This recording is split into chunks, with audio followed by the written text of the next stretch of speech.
un nuevo foro homeopático. Estamos acompañados de la doctora Perla. ¿Qué tal? Un gusto estar con ustedes. El servidor, doctor Allen Hernández. Hoy vamos a hablar de un tema interesante porque vamos a contestar las preguntas que nos ha hecho el público. ¿Qué te parece si empezamos con la número 1? Sí, importante resolver dudas, entonces empecemos con esta serie de preguntas.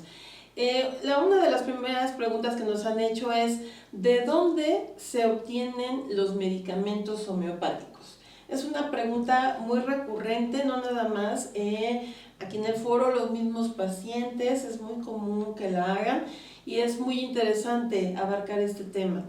Los medicamentos homeopáticos proceden tanto del reino vegetal como del reino animal y del reino mineral, entre otros. Los más importantes grupos son estos, y todos los medicamentos homeopáticos tienen que pasar por un proceso de fabricación llevando o conservando 10 reglas que fueron descritas por Hahnemann dentro del organón, y que están descritas y que están bien establecidas en la farmacopea mexicana.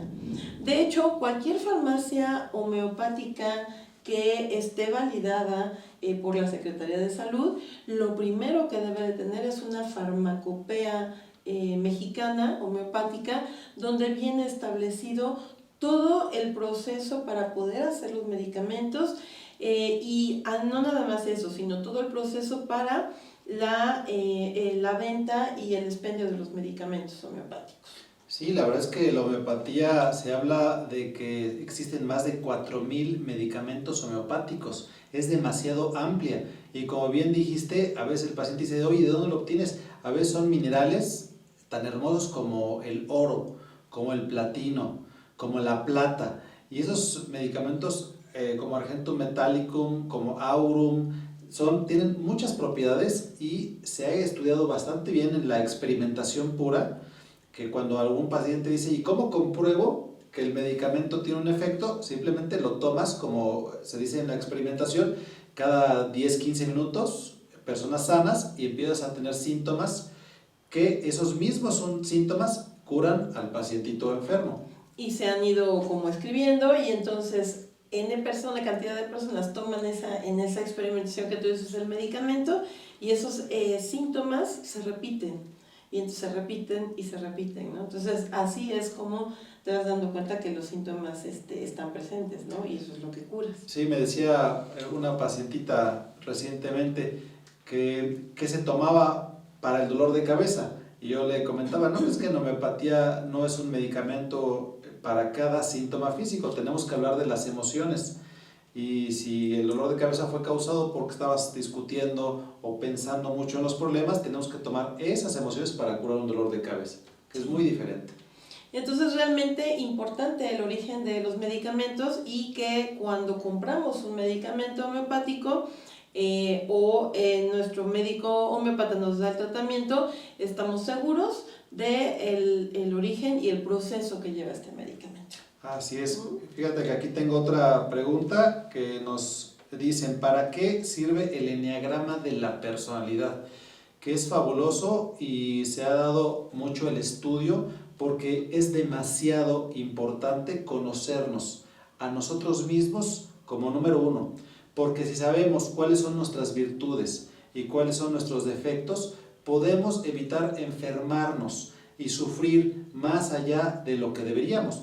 Por ejemplo, hay un tipo de personalidad que es el enetipo 1, que es muy parecido a como es Arsenicum album, que es perfeccionista y que siempre le importa demasiado el orden, la puntualidad y la limpieza. Es obsesivo compulsivo.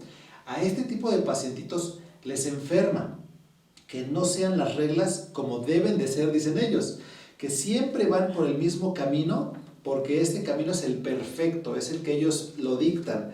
Y si te sales del camino, tienen un sufrimiento terrible. Yo les comento, oye, es que el mundo es totalmente imperfecto para ti. Y si tú eres perfecto, vas a sufrir demasiado. Lo que hay que recomendarle a este tipo de personalidad, en un ejemplo, es que no te importe cuando algo sale mal. Repite, no pasa nada. Y además, yo les recomiendo, date vacaciones, empezando, por ejemplo, con el domingo.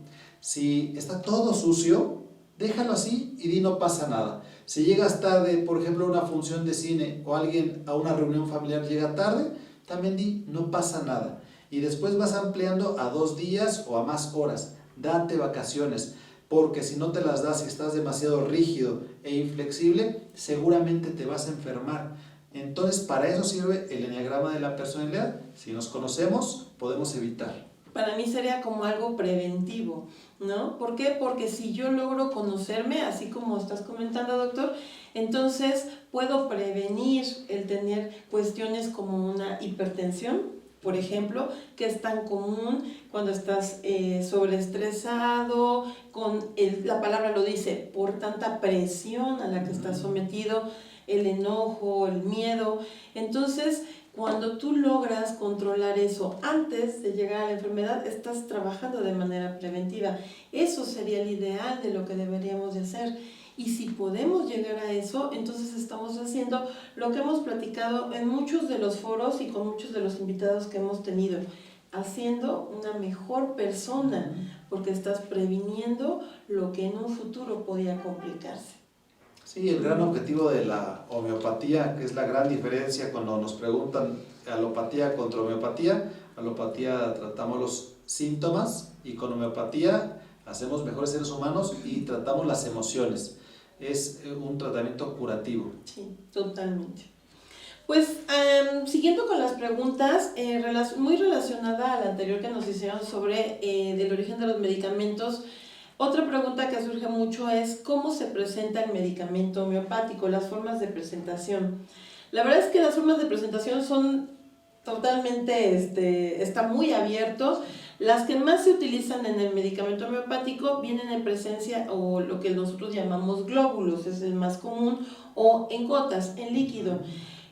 Los glóbulos son estas pequeñas esferas que se hacen de lactosa y que se van o que se impregnan con el medicamento y que es lo que puede tomar el paciente. La verdad es que cuando se le dan al paciente en glóbulos, la idea es que lo metan a su boca, se desbarate sin masticarlos, sin tragarlos, para que se pueda absorber incluso también a través de la mucosa. Y sabemos todos que la mucosa sublingual es una de las que más procesos de absorción tiene. Aunque en forma líquida, en gotas o así en glóbulos son las maneras o las presentaciones como más comunes que utilizamos, también es cierto que muchas farmacias o muchos laboratorios de medicamentos homeopáticos han sacado infinidad de presentaciones, ¿no? En gotas oftálmicas, en pomadas, en ungüentos, a nivel de olfacción, en fin, existen muchas otras presentaciones que se pueden utilizar, pero la verdad es que las más utilizadas son en gotas, en líquido o en forma de glóbulos, ¿no? Sí, por supuesto, y también cuando llega algún pacientito con diabetes y dice, es que mi médico me dijo que los de lactosa no hay ningún problema, está una gran gama y posibilidad de tomar el medicamento, como lo está diciendo, en dilución o en gotas. El paciente puede tener muchas facilidades porque la homeopatía es muy fácil. Puede tomarse el medicamento antes, puede tomarse después, puede tomarse cada 8 horas, cada 12, una vez al día. Hay muchísimas maneras de prescribirlo para que el paciente tenga más comodidad. Tiene medicamento y además tiene alcohol y algunos pacientes sufren, es que yo fui alcohólico, no pasa nada, puede ser lo mínimo de alcohol y además podemos diluirlo en un cuarto de vaso, en un medio vaso, inclusive en un vaso completo de agua. Y a diferencia de otros medicamentos, en homeopatía funciona de maravilla cuando se agita el medicamento y se diluye en agua. No pierde ninguna efectividad, al contrario, es más potente. Estamos haciendo mayor dinamodiluciones y eso potencializa el efecto del medicamento. La verdad es que el medicamento homeopático es una cosa maravillosa cuando la trabajas y cuando ves los efectos, ¿no? Sí, los pacientes me preguntan a veces, oye, ¿qué hago? ¿Los mastico? ¿Los chupo? ¿Me los trago? Antes, después, le digo, todo se puede. Sí. Inclusive diluirlo en agua, por eso es tan maravilloso. Sí. Fíjate que aquí tengo otra pregunta muy interesante. Me dicen, ¿a qué conflicto biológico corresponde el cáncer de hueso según Hammer? Y estuvo muy interesante esta plática de Enrique Hammer cuando la dio precisamente en este foro el doctor Galicia, nos comentaba que es un conflicto de desvalorización. Cuando el paciente dice, es que no valgo, no soy tan grande, no soy tan fuerte, mi familia me dice que soy más tonto que mi hermano. Eso te causa a nivel hueso, estas enfermedades puede ser desde una artritis, si es un tiempo considerable, pero si es más, un cáncer de hueso, como nos lo dice Hammer. Y cada conflicto emocional, él le llama biológico, te causa una enfermedad diferente. Por eso es tan apasionante el estudio de las 5 leyes de Hammer.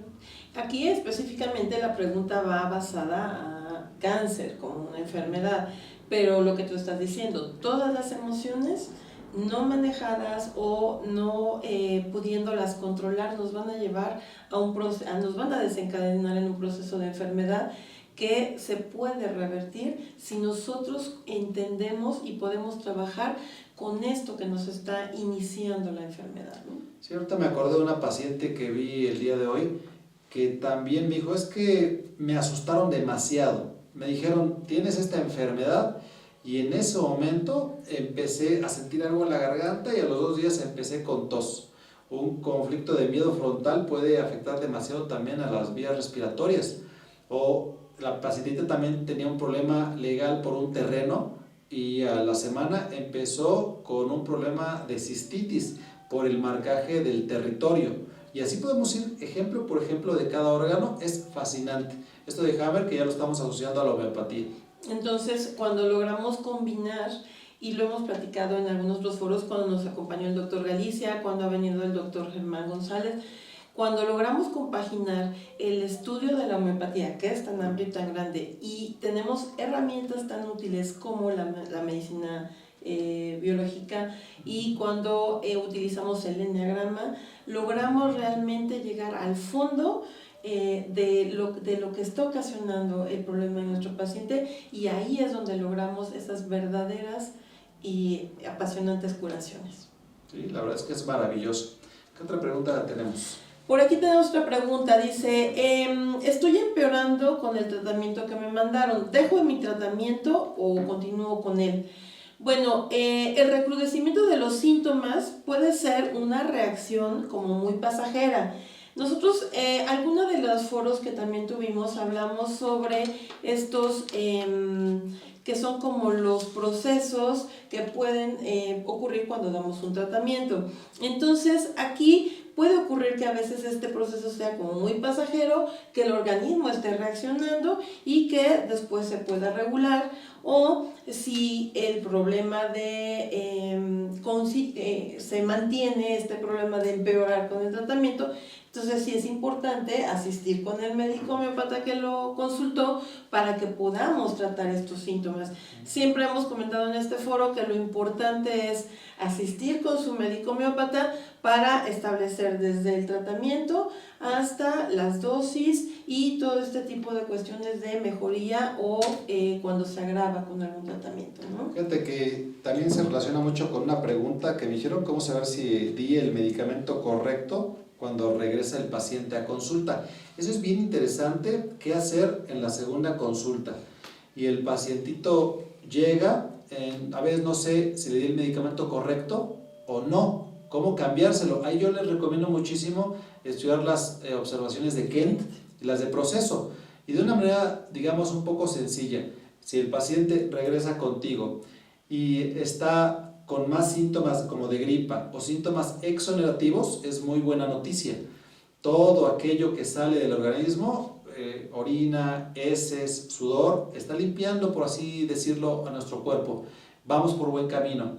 Si el paciente tiene alguna gripa y a veces siente que está peor, pero en lo emocional está mejor y le preguntamos, oye, ¿cómo vas con la tristeza de que murió un familiar? ¿Cómo vas con el llanto? Oye, ya no estoy tan triste, ya estoy más contento. Eso quiere decir que vamos por el camino correcto. Vamos a basarnos mucho, si va bien en lo emocional, sigamos igual. Pero si el paciente va bien en lo físico y dice, oye, se me quitó el dolor de garganta y se me quitó la gripa, pero me siento más triste que antes, estoy llorando muchísimo más y ahora tengo un rencor terrible, empeoró lo emocional, en eso nos basamos para decir que hay que cambiar el medicamento de nuestro paciente y buscar uno que es muchísimo mejor, basado en los síntomas mentales. Es una manera muy sencilla de hacerlo. La verdad es que ojalá y quien tenga dudas sobre esto puedan ver este foro donde hablamos de las observaciones de Kent y van a aclarar muchas de esas dudas que puedan haber quedado por ahí, ¿no? Exactamente, parece que ya llegamos al final del tiempo. No nos dio Recuerden mandarnos sus dudas, preguntas, comentarios, darle like, compartan el video y vamos a hacer un segundo programa de esto porque faltan varias preguntas. Los invitamos a que también los médicos que tengan la curiosidad de continuar con el estudio de la homeopatía se puedan inscribir en el Instituto de Estudios Superiores de Puebla a la maestría y a la especialidad en medicina homeopática. Muchas gracias, hasta la próxima. Un gusto.